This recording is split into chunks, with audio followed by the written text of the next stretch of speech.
আপু, আমার নাম ঐশী। এটি 2017 সালের ঘটনা। তখন আমি ক্লাস 6-এ পড়তাম। আমার একজন বেস্ট ফ্রেন্ড ছিল, যার নাম ছিল রাইফা। তার হঠাৎ মৃত্যুতে আমরা বেশ শোকাহত।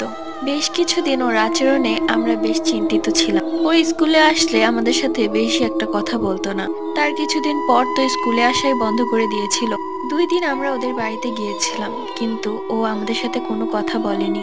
হঠাৎ করে ঐশী আমাকে কল করে বলল, রাইফা নাকি আজকে সকালে মারা গেছে।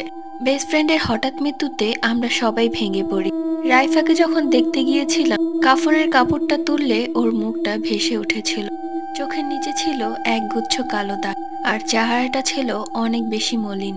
কোনো মতেই ওর চেহারাটা ভুলতে পারছিলাম না।